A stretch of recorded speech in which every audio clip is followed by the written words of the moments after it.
ọ dị mma gị bụ nwafọ Igbo ebe ọbụla n'ugbu a aga m egosi unu obere ozi dị mkpa onye ndu ziri anyị bụ Igbo ya bụ Maazị Nnamdi Kanu ọhamadike ndị Igbo.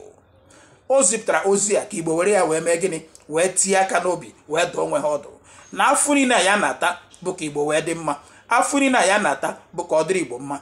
Ebe ahụ ọ nọ abụrụ ebe mmadụ kwesịrị ịnọ nwee obi ụtọ, mana ọ sị ya nọ ebe ahụ ka ọ were dịrị Igbo mma. N'ihi nke a na Igbo ekwesịrị ọzọ ịnọ na-emegbute onwe ha na-egbusi onwe ha, na ihe a na-atara afọ niile abụ ka Igbo wee dị ndụ wee dị n'otu, ka Igbo hapụsịrị iji aka na-egbu onwe ha wee na-etinye ọgbaghara. Kiriekwana ya bụ ozi aga m egosi unu kpọmkwem n'ọnụ onye ndu o ziri ya bụ nkenke ozi nyere anyị bụ Igbo. Ebe ọbụla ị nọ kirie ya ka ịnụ ya n'ọnụ ya na ọ ga-ata ntaramahụhụ atarụ ya n'isi ma chụta ihe ọ na-achọ, n'ihi na Igbo ga-enwerịrị onwe ha. Onye ndu ọ ga-adịrị gị mma, anyị bụ Igbo a ga-egbu onwe anyị, anyị ga-adị ndụ. Chukwu oke abịa ma ga-edobe anyị ma dobekwa gị. Kirie na ya.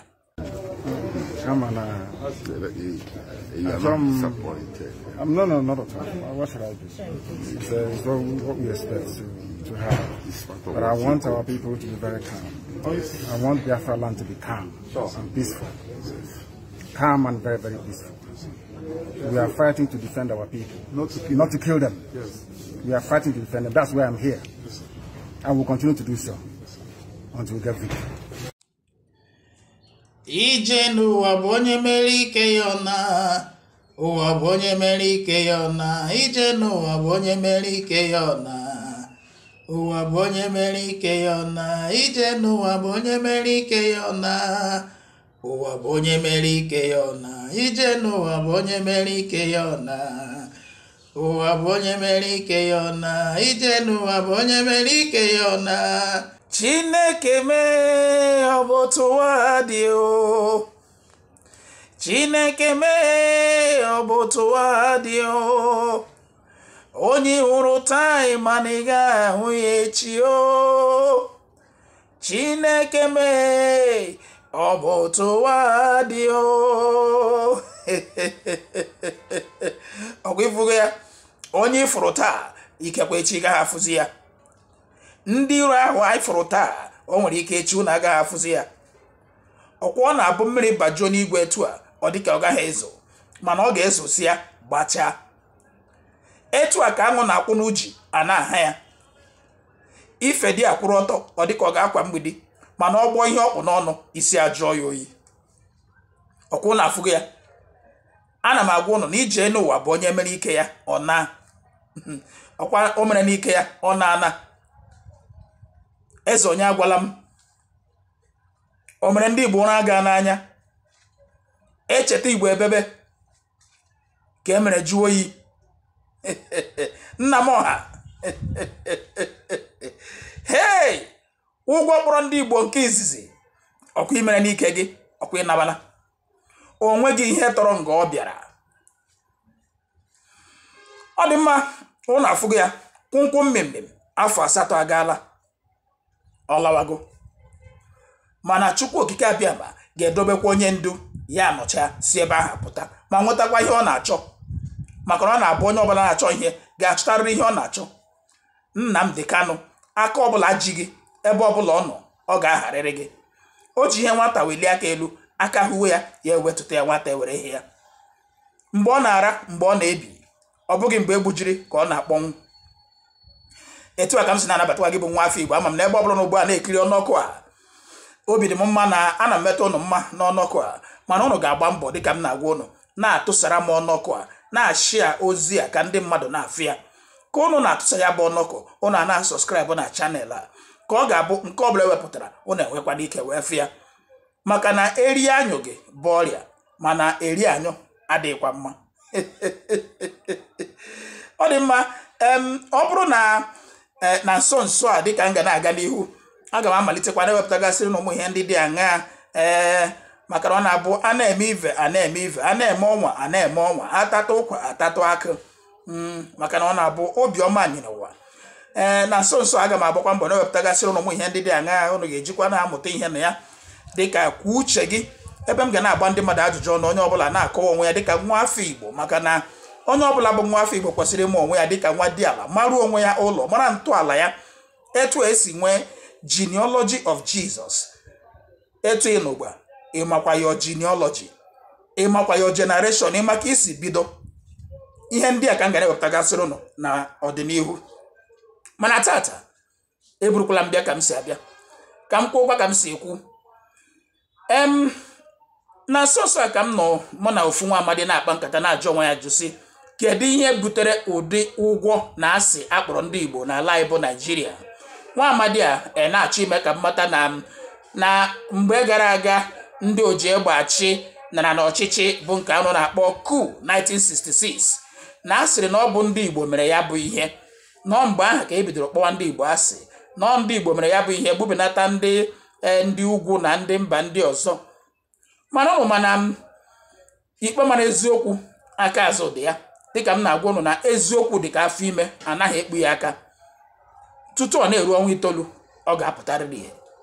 Aga m egosi ụnụ ka ụnụ nụrụ n'ọnụ ndị ọkachamara na ihe a na-akpọ 1966 Igbo coup na ọ bụrụ Igbo coup, na ihe a na-ekwu na ndị Igbo gbubenatara ndị mba ndị ọzọ, gbubenata ndị isi ndị ugwu, dịka onye nke kpọrọ anyị ụgwọ nkịta kpọrọ sie ehi, ya bụ onye nke azụ anụ ụka chịcha n'ugbo a wee pụọ, bugharịrị ihe niile.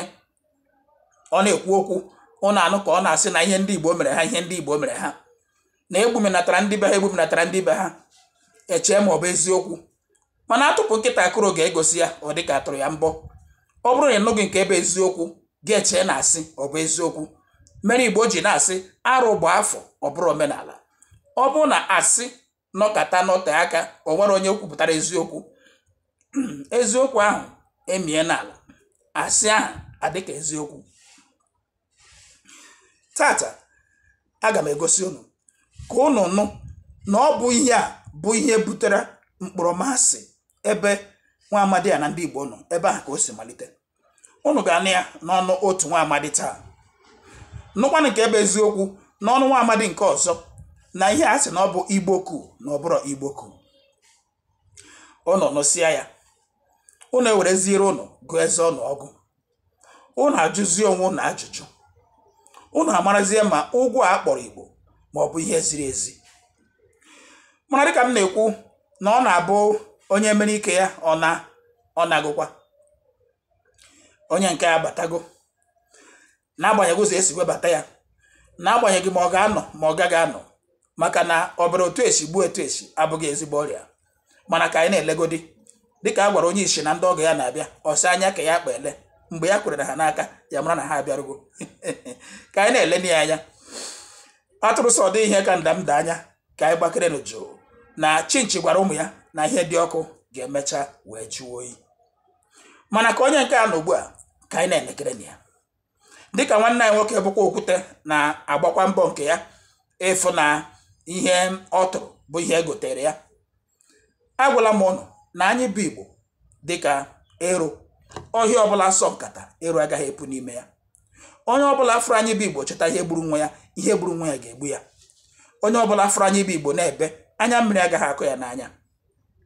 Ka ị na-ekiri ọnọkọ ndị a taa, ka ị ga-anụzi nke ebe eziokwu, mara ụdị mkpọrọmasị a kpọrọ ndị Igbo, mara ebe o si wee malite, mara ihe ahụ eji kpọọ ndị Igbo asị, ma ọ bụ ihe ndị Igbo mere ma ọ bụghị ihe ndị Igbo mere, maka na Igbo na-asị bo m ebo ma ma eme na-eme.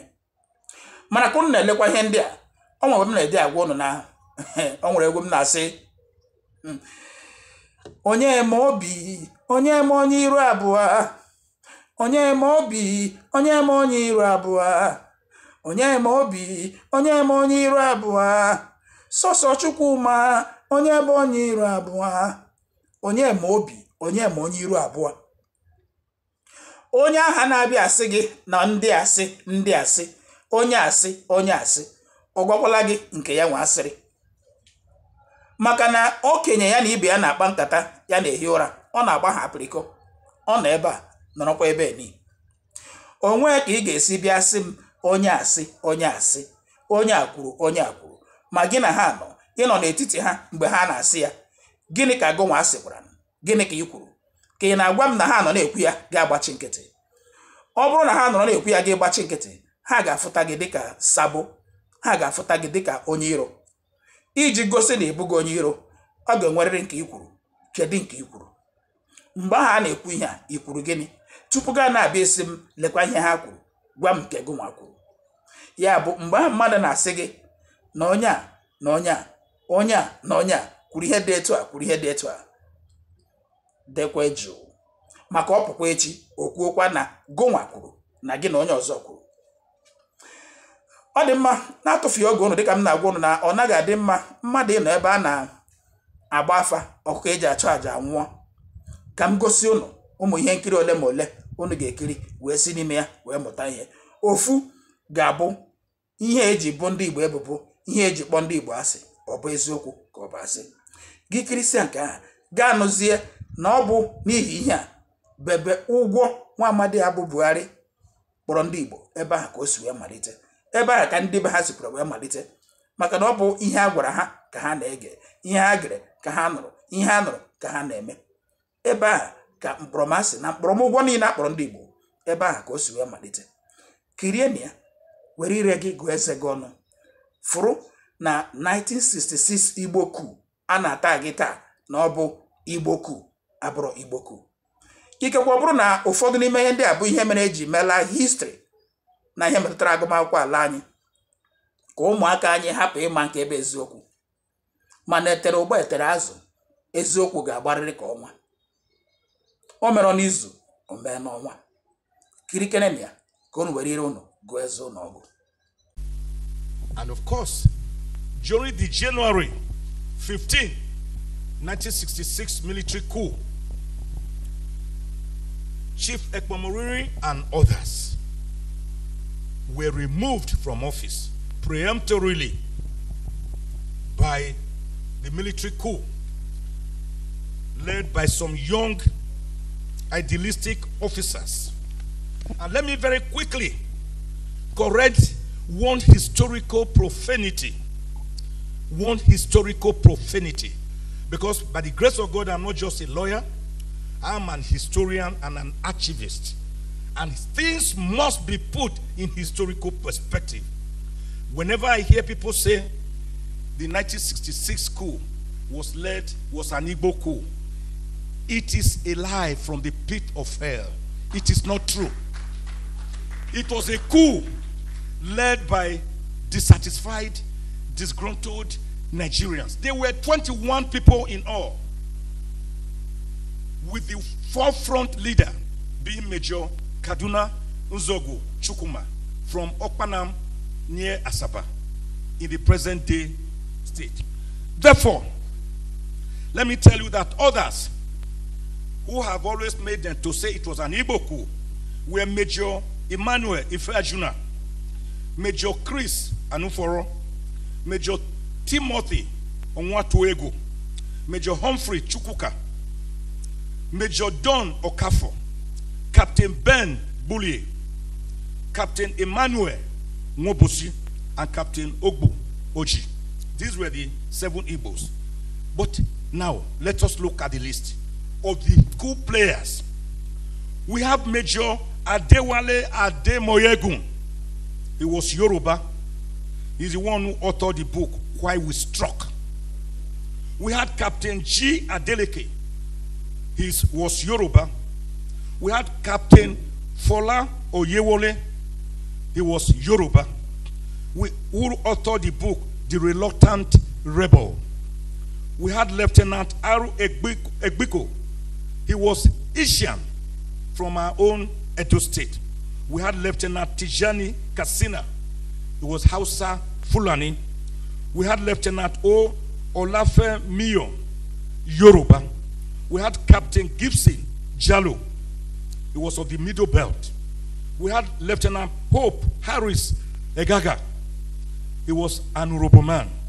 We had Lieutenant Dag Waribori. He was an Ijoman. We had Second Lieutenant Saleh Dambo. He was Hausa. And we had, finally, Second Lieutenant John Atom Bera. Many of you knew him as a military administrator. He was of TV extraction. They were 21. So whenever you hear people say it was an Igbo coup in 1966 that removed the Senate and the entire National Assembly, tell them it is historically incorrect. It's not correct.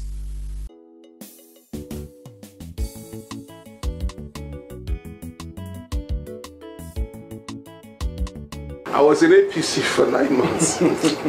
What I saw. Anyway. Memorable, man. Oh my God. What I saw, man. You know? Memorable, man. And because I was fighting Jonathan because Jonathan was giving too much to the Northerners, and he was very unfair to the Yorubas, and you know the story. And I told them, I said, look. So when I went to APC, Buhari now, I met Buhari through El Rufai. We interacted 3-4 times. We'll go and meet him. He had a house somewhere else, not here. He lives just around the corner from here now. But he had a house elsewhere. We went there. So, but as time went by, he now started sending for me. So I went there with Nasir. Then one day they called and said he wanted to see me. So I said, okay, I'll go. I met him at the transfer. When I got there, he said we should go inside the bedroom.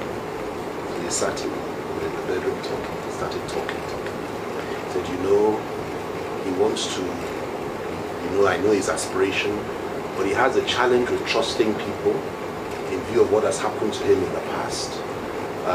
But that he just wants me to know that he will want me to work closely with him if he manages to win the nomination for his party, and that, you know, he likes me, I'm courageous. The Obasanjo said a lot to him about me, that once I'm on board, I will fight all the way, and he loves that. Anyway, to cut a long story short, let me tell you why I'm telling you this story. We started talking about the history and about the Igbos. You know what this man said to me? He said, they killed our leaders in the middle of the night, and we can never forget it. That it's a cultural problem. You can't trust them. When he was talking about trust, that's where it came up. I said, sir, they killed not just northern leaders. They killed leaders from every zone. Southwest, where I come from, yes. The Niger, the south, everywhere. Every zone, not just the north, not just the north. And he said, no, he said, but we remember, we will never forget. Those words, we will never forget, and we cannot trust them. He said it's a cultural problem. When he said this, it's sunk in. I had never seen that level of racism in any. I mean, I've been interacting with quite a few leaders. I've never seen that. This was deep-seated hatred for a whole nation of people. And I left that room thinking to myself, these people have to be stopped. Because if they're not stopped, if they have power, what they will do, first they will deal with the Igbos, yes. Then they will come and deal with us. You know, they will deal with everybody. And it's one of the main reasons, apart from the issue of Muslim ticket. That's what I said, no. Not only will I leave them, I will also expose them and fight them. You understand there are some basic, fundamental, core issues that you must never compromise on. It's not about giving Nnamdi Kanu a position of SGF or position of vice president or something like that. Because if you do that, it will serve his term, then we'll be back to square one. Square zero, man. Absolutely. You know, you've got to fight for your people. You've got to fight for your people.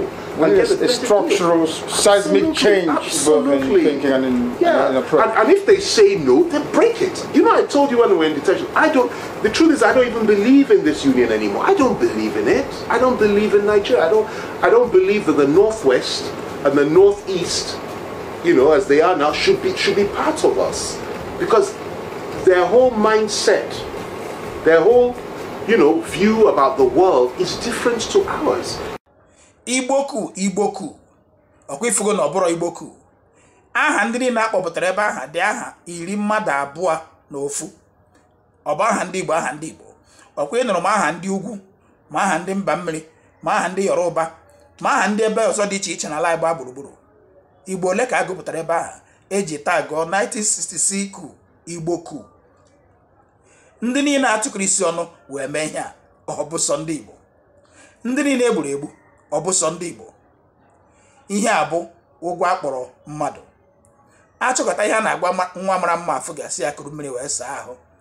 Ihe ọkwa ịkpọ nkịta ahụ ọjọọ ka e wee gbuo ya. Ọkwụ na afụgo ya. Igboku ọ na-afụgo nke bụ eziokwu. Na mgbe na-adịghị anya, anyị ga-agba mbọ na-akụzigasịrị ụmụaka anyị nke bụ eziokwu.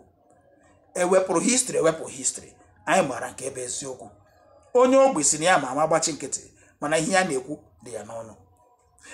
Ọ dị mma ka ị kiriri ya bụ ọnọkọ taa, biko dịka m na-arịọ unu ka ọ bụrụ arịrịọ gbaa mbọ sọskraịbụ na chanel a, biko ka ị na-asọskraịbụ gaa shiara m meseji a, tụsaa ya na Igbo groups ndị ọzọ ịma ka ha nwee ike na-afụ ya, maka na ọ na-adịkwanụ mma mmadụ sie nri enwe ndị riri ya. Ka m kenekwa ụnụ ọzọ maka na ọ na-adị mma ekele onye nyụrụ ahụ ekelekwa ndị nụrụ si ya, ya bụ ekele mụ nwa na-ewepụta ya bụ nnọkọ, ekelekwa ụnụ nwa na-ekiri ya na-atụsakwa ya bụ ozi na sọskraịbụ na the channel. Ọ ga-adịrị ụnụ mma, ihe a ga-eme ụnụ. Ọ dị mma n'izu ụka na-abịa abịa, ya bụ ụbọchị Sọnde kpọmkwem, aga m ewepụtakwuru ụnụ ọzọ, ikekwe m ike site ebe ahụ wepụtawuru ụnụ ụmụ ihe ndị ụnụ ga-esi n'ime ya wee na-amụta ihe dịka nwa afọ Igbo ga-amara mkpa ọ dị mmadụ ịma ntọala ma ọ bụ mmadụ ịma usoro o si wee bido, nke ndị oyibo na-akpọ genealogy. Etu ịnụ ugbu a ịma ka isi wee bido, ikekwa ihe ị maara bụ nne gị na nna gị, ma ọ bụ nne gị na nna gị na nne nne gị na nna nna gị, ya bụ grandmother and grandfather. Ị maara ebe ndị ka ha si bido, ị maara etu isi bido, asị gị tụọ ntọala etu isi bido ugbu a, ị ga-akụwa nwoke isi wee bido dịka nwa afọ Igbo. Isiro n'elu wee daa, o nwere ka isi wee bido. O chefuru ochie, ọhụrụ agaghị eru ya aka. Ka mara na ebe anyị si bido na ndị oyibo anaghị atụfu ka ha si wee bido, mere eji bido mgbe Jizọs malitere, degide ya deruo ya na nke David, genealogy of Jesus. Ọ dị mma ka ọ dị n'izuụka na-abịa abịa, gbaa mbọ sọskraịbụra m na chanel a, shiakwa meseji a ka o ruo ndị ọzọ aka. Ọ ga-adịrị ụnụ mma ka emesịa.